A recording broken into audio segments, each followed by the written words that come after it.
welcome back, welcome back. Y'all know who it is. MetroMeta, the one who will rise above all others, lover of mimicries, the one who shall not be named. And I am here with Marcus Flowers, aka Flo, at one Marcus Flowers on all social media platforms.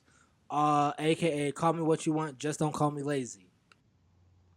and this is Dust Off the Cartridge, Volume 2, Episode 11. Let's get into it. So much stuff has happened, but let's start this off with the Esports Nintendo Championships, which is what we're calling it here at 26 in Glencoe. So Nintendo had their championships for both Super Smash Bros. Ultimate North America Open and the Splatoon 2 Inkling Open. Marcus, did you catch any of this?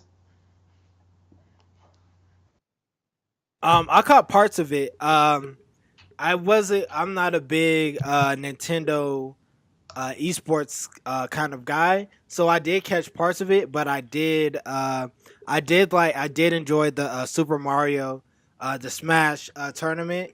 And there is the championship is I believe it's this weekend, correct? On the 19th. Yeah. So the championship is this weekend. Nintendo is they have a lot of esports, but they can be kind of iffy with it. It is nice to see. It's nice to see, of course, Super Smash Bros. Ultimate guaranteed, but to see that Nintendo's still somewhat supporting Splatoon 2 since it doesn't have any more content coming out. It's a great game. If any of you guys are wondering, you should definitely check that out, especially the Octo expansion. They got some Biggie and Tupac references in there, which I really love. Hopefully Splatoon 3 can really take this franchise to the next level. It's one of the most inventive franchises Nintendo's ever made, so I can't wait to see what they do with it next. Yes, and the finals are actually March 16th at 9 a.m. So be on the lookout for that on the Nintendo Switch page or on all platforms where Nintendo streams their tournaments. Yeah. But speaking of Nintendo, a lot of people in the game industry have said you can't count Nintendo out. They the crazy man. They the one who come out and say something crazy and do something crazy. And Nintendo came out and reminded people why they're the ones who continue to be crazy. Because Nintendo and Nintendo Switch is coming to VR with Nintendo Labo. Marcus, what do you think of the story? So basically, I'm always a fan of daring to be great and innovation. I don't quite know if the Nintendo Labo is it. It is a cheap VR kit. It's basically made out of cardboard. I don't know. I don't know quite. I don't know quite how to feel about it. It looks very clunky, and yeah, I don't know how to I don't know how to feel about it. I probably won't be trying it out. But yeah, just I credit to them for trying to be different and getting into the VR game. Yeah, definitely interesting. Labo was one of those things that took people for a loop when they announced it, and it's still taking people for a loop. It's interesting to see what they do with it because, as we know, honestly speaking, when it comes to VR game, the cheaper systems like the PS4 VR are the ones that are selling well.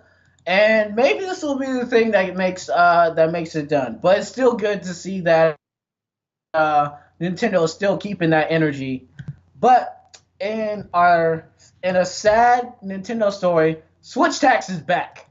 It's back with a vengeance on Capcom's Resident Evil. So for those of you guys who don't know, Capcom released Resident Evil 0, Resident Evil 4. You know the basic Resident Evils, and it costs more on this platform than it does other platforms due to what is known as the Switch tax. Marcus, run people down on what a Switch tax is.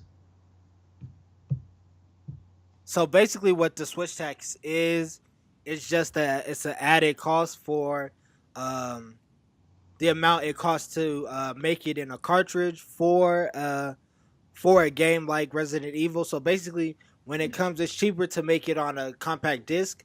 So when you make it on a cartridge, when you create it for a cartridge, it costs more, and so that's where the tax is coming from. Yeah, myself personally, I don't really feel a type of way about it, just because you have like months in advance to like pay for this, so you can save up. I don't really have a problem with it, but I do get people's fatigue about it and why it may be a headache. But I feel like it is worth it. Resident Evil is a great game, and it being on Switch is amazing. As it coming to the Switch later this year will be super dope as well. Yeah, definitely.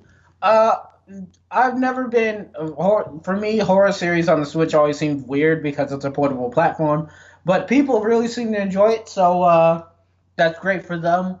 Also in news, Meek Mill is the next person to get involved in esports. He's looking for an esports team. Marcus, how are you feeling about this? I feel like this is amazing. Esports is a genre that hasn't really established an old boys club yet, like the NFL, like the MLB, the NBA. So just young, not just so just young entrepreneurs being able to have the capital to say, "Hey, I don't just want to be."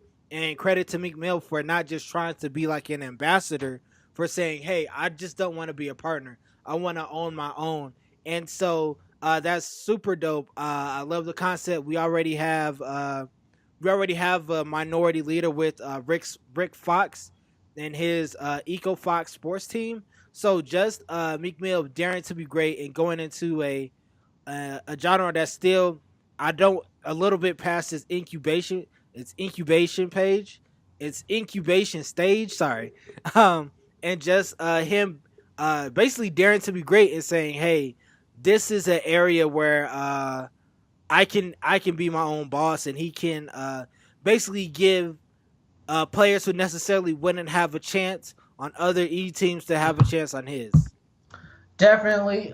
Any of you guys who know anything about the esports game, this is definitely needed. We need more people having teams. They need more support, more stabilization, and having somebody like Meek Mill who will watch over his team it's really amazing to see this coming out. So keep your eyes out for that. For sure, for sure. But in the next news, all our PS Vitas are dead. Push me to the edge. Sony has officially killed the PS Vita off. They are not making any more. Thank Not God, even for finally. Marcus, you name one thing that was on PS Vita. One game. I said finally is dead. Okay, finally, Sony I can mean, get back to creating amazing consoles. Sony has continued to fail at creating portable devices. A PSP, I had one of those. It was all right. The battery sucked, but it was an all right system. The PS Vita was a little bit smaller, but that still sucked as well. So I'm glad Sony is saying, "Hey, this is a piece of junk. It's a waste of our time. We're gonna move on." It makes complete sense. I love it. I love the feeling of Sony saying, "Hey, we're not wasting our time. We're gonna get back to doing what works, and what works for us is PlayStation." yeah, PS Vita was poorly marketed. It didn't have any games. I mean, the only game on PS Vita that ever made anyone buy a PS Vita, if we're being truly honest with it, was Persona 4 Golden. And God willing, we'll get that game on another platform. Please, please, please.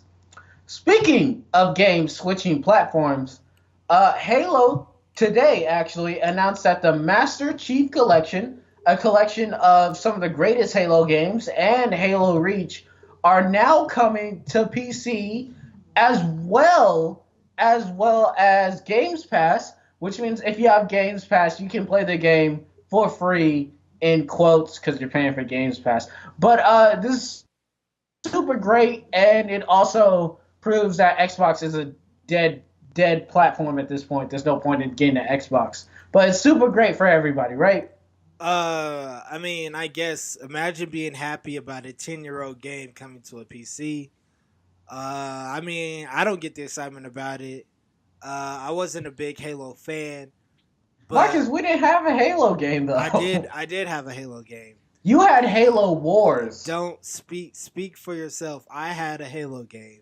But I wasn't a fan of it. I guess like congratulations to those people who are on PC and Game Pass who finally get to play a 10-year-old game series.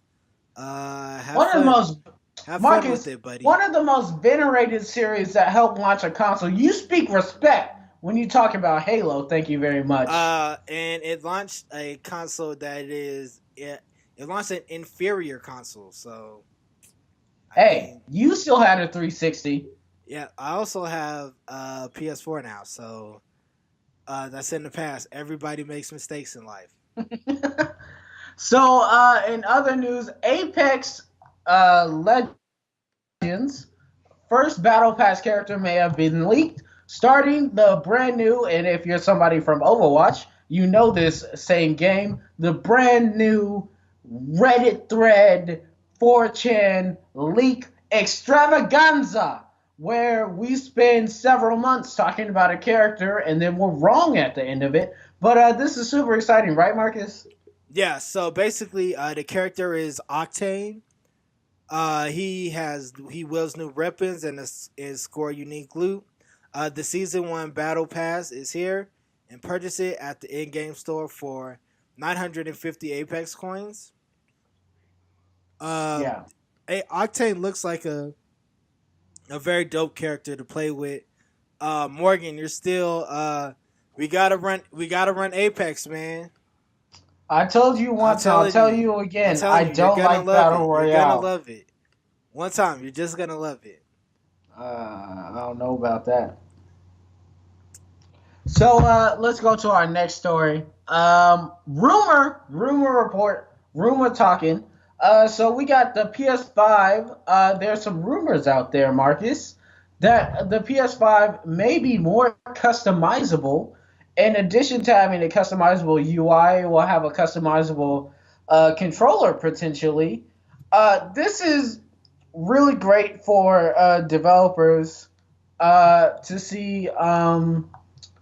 To see growth going around and just to see what will happen next, Yeah, right? for sure. Like I said earlier in the cast, I love when companies are innovative and daring to be great. So just seeing this is excellent, very exciting. It's just it's very dope that PS5 will be customizable, and so that you can not only make the interface your own, but you can make the console your own as well. So that is very dope. Yeah. There's also rumors out there that PS5 will support PS4 games, which I'm down for. I want to keep the games I have. I don't want to sell my PS4 to get the PS5 and not be able to play Persona 5. That can't happen. Next to our next rumor, which is barely a rumor, Anthem was bricking PS4s Yeah, and the yeah, shell for fire that sure. is a game, Marcus. Yeah, Anthem is basically a dumpster fire. It's a horrible game. If you're playing Anthem, what I want you to do is turn off your system and go to sleep and think about your actions, because that's how bad of a game that is. Anthem is horrible, and it is so horrible in fact that it is resetting your PlayStation. Imagine a game being bad, and then on top of the game being bad, it resets your whole console. It makes absolutely no sense. And if you're still playing Anthem, you are a terrible person who doesn't like the world. Facts. All right. So, in our final rumor report, the MK11 Mortal Kombat 11 roster might have leaked. Marcus, you see anything interesting on this list that catches your eyes? Yes, so of course, we have the classic Kung Lao, Cassie Cage, Aaron Black, Jacquai Briggs. Frost, I've always been a big fan of Frost. And Kodo Khan. I actually already I got the pre-order for Mortal Kombat, so I'll be able to play the beta when it drops later this month. I think the 26th.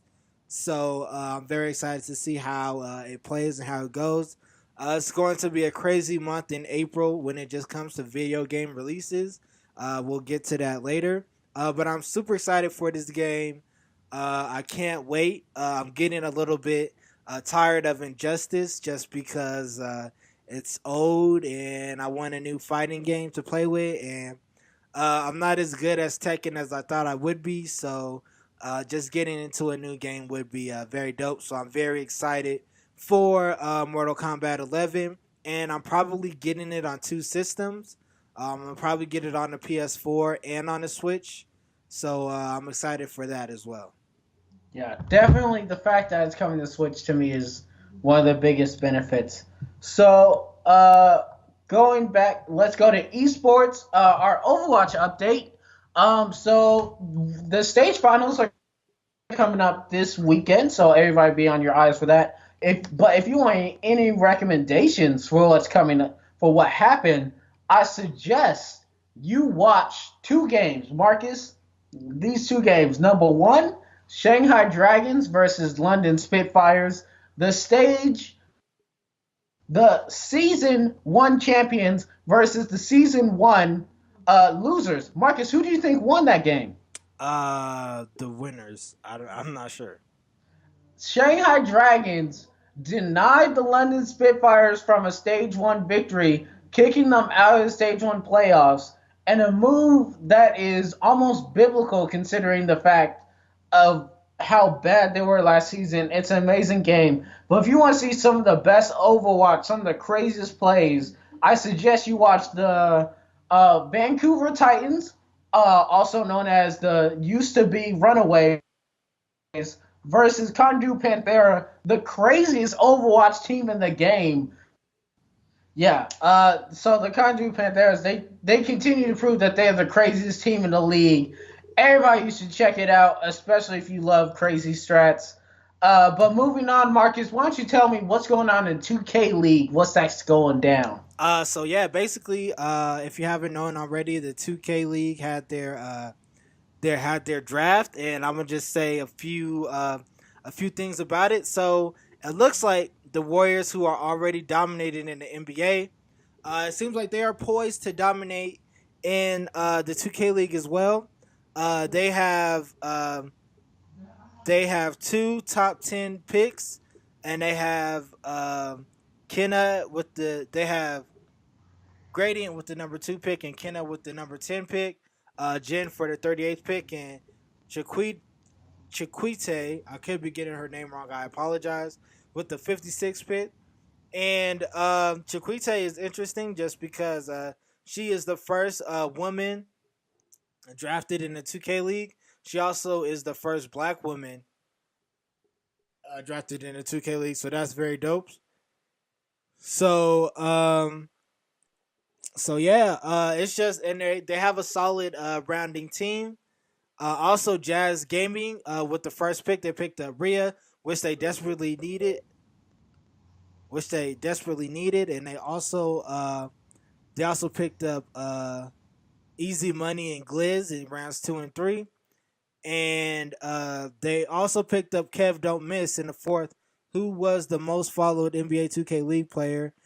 So yeah, hopefully they will be better this year. Make sure you watch the rookies versus the vets game. I think that is this Saturday. And yeah, I'm very looking excited to that. Tip off starts April 2nd, so that's coming up as well. So yes, just a very dope, very exciting time of year when it comes to the 2K League.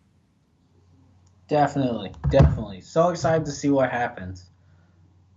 So moving on to our announcements, Gearbox has started to tease Borderlands 3. Now, for those of you guys who don't know, Borderlands is a series that sort of wants this looter shooter type of thing, but Borderlands is better in the fact that it actually has a campaign. Marcus, are you excited about this? I am. Into the Borderlands 2 was dope. I liked it. Borderlands 3 will hopefully build on that excellence. So I'm excited for that. Yeah. Also in announcements, Niantic has showed off the Pokemon Go esque Harry Potter game that Warner Brothers hit them on. From what I'm seeing, it's kind of a bit more complex than Pokemon Go, which I don't like. To me, sounds good, but at the same time, it might be a bit disheartening. Um, but compared to Hogwarts, the mystery, the last Harry Potter game that came out, it really can't be worse. Marcus, did you play the last mobile Harry Potter game? No, I did not. And the thing about just Harry Potter in general, just like with the story, it's not as much about the battling. It's more about the story and the hero's journey. So it's going to be interesting how they try to implement that in the game. I know I probably won't try it just because, like you said, it is too complicated. With Pokemon Go, you're actually playing it on the go. It's super fun. It basically puts you in the same shoes as an actual trainer, and you're basically in the wild catching Pokemon. With the Harry Potter game, you're going to be battling certain wizards to get like I guess like wands and power ups and things like that. And that doesn't necessarily excite me just because what's the end goal with Pokemon is to get your creatures to be the strongest, but with Harry Potter, it's like you want to be the strongest wizard, or are you going to be are you going to try to defeat Voldemort? So it's just very weird. I just don't get it, but I'm sure some people do. So it doesn't matter. Yeah, we'll see how they handle this. Niantic, they're pros at this point. Hopefully they do something good. Next, let's go to new game releases. Devil May Cry 5 is the final game to announce that Capcom is exactly back with an 87% on Metacritic. Now, Marcus, you've been touting this game to me since you got it. Run the people down on this. Yeah. So basically, I don't want to spoil it. It's an amazing game. Capcom is back. Two hit games in 3 months. Your favorite company can never. It's just an out of body experience to be playing a game. This is actually so I've only had a I've had a PS4 since September, and I bought about one, two, three, four, five, six, seven. I bought about 9 games, and this has been by far my favorite game to play. It's just very dope. I love the story. I love I love like the gameplay and the movement.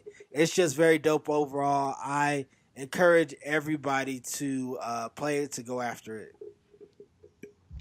That's good. That's good. All right. On to the next game, MLB The Show 2019. Marcus, run the people down on this classic.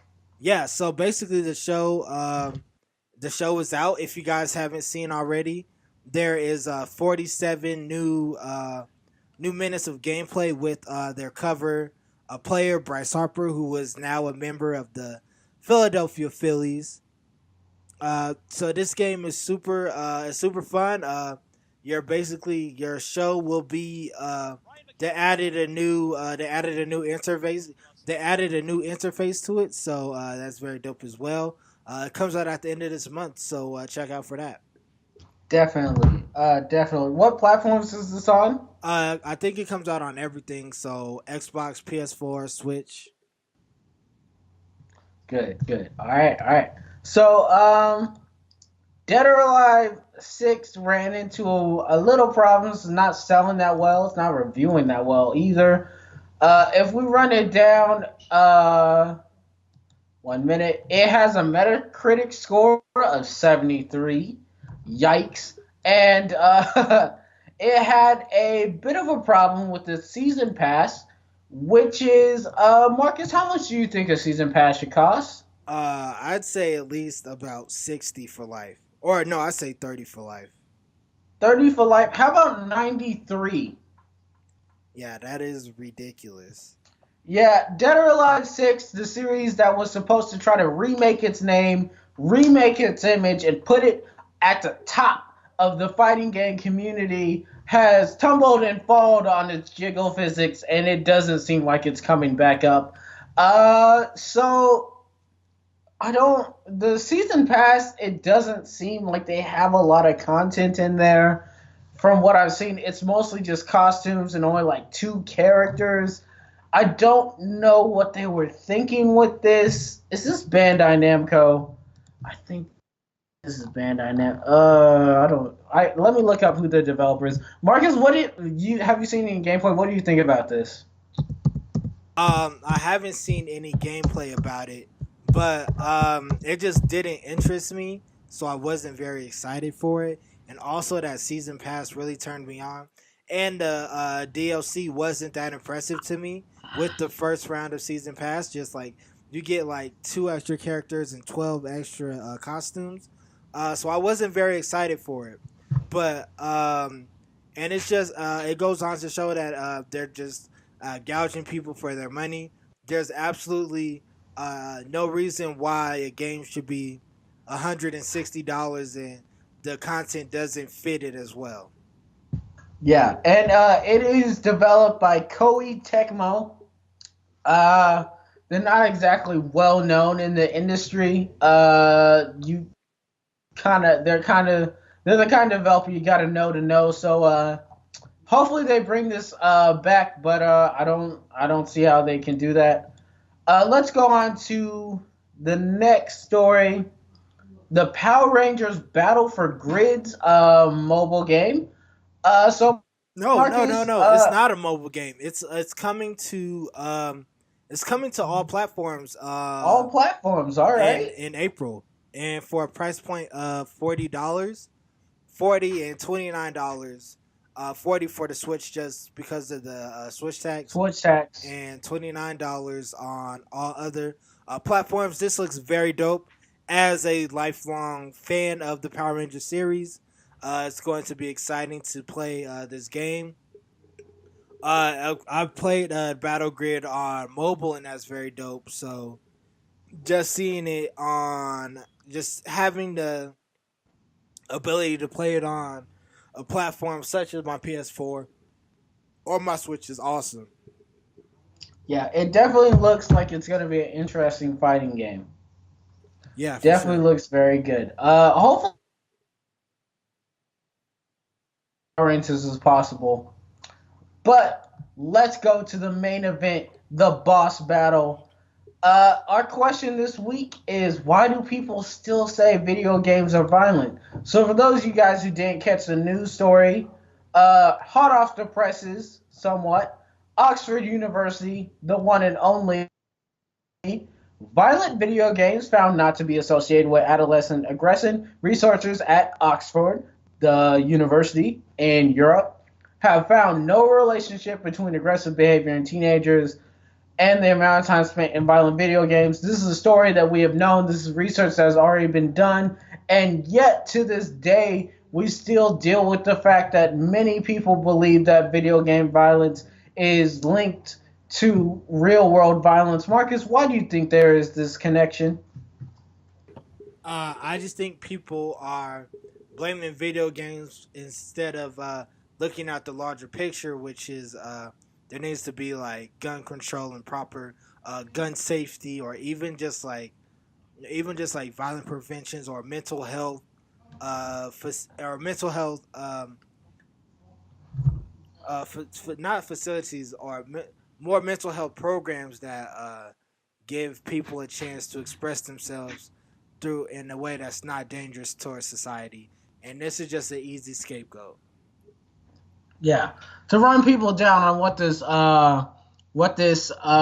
research was done. The data was drawn from a nationally represented sample of British 14 to 15-year-olds, and the same number of their cadres, totaling 2,008 subjects. Teenagers completed questions on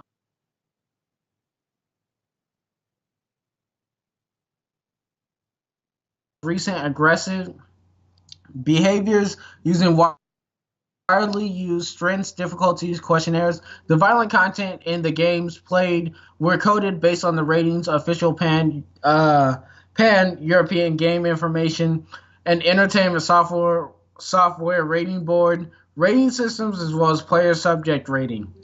The finding of the subject were delivered from the study following a registered reports protocol. The study sampling plan and statistical approach were evaluated before the data was collected. Multiple linear regression models tested whether the relationship between regular violent video games play, coded by researchers, and adolescent aggression and health behaviors judged by parents were positive, negative, linear, or problematic.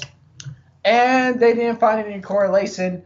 So again, it looks like the Republican Party is going to be looking for another scapegoat for gun violence. Am I correct? For sure, for sure. Yeah, it's really sad to see this, and it happens with everything. It happens with rock music. It happens with everything. I think as a society, we need to just accept that there are certain parts of our society that are broken, and we need to start to work to fix them instead of blaming them on things that are easily dumped on. But that's a story for another day. Marcus, I'd like to thank you for being here on our podcast as our fellow co-host. And let's run it down on everything. So, what do we have on for the doc this week? So basically, it's a pretty light week. We just have this Dust Off the Cartridge and Super Flow Bros comes out on Wednesday. But we have a Captain Marvel review that is dropping, a Captain Marvel spoiler review that is dropping this Sunday. So make sure you stay tuned for that. Make sure you are following us on all social media platforms. Follow us on Twitter at 26NG. Follow us on Instagram at 26 and Glencoe Media Network. Follow us on Instagram at 26 and Glencoe. Follow us on Facebook at 26 and Glencoe Media Network. Follow us on YouTube at 26 and Glencoe Media Network. Like, comment, subscribe so we can make the content great for you. Follow Morgan on all social media platforms at MetroMeta26. Follow myself on all social media platforms at 1 Marcus Flowers. And until next time, peace.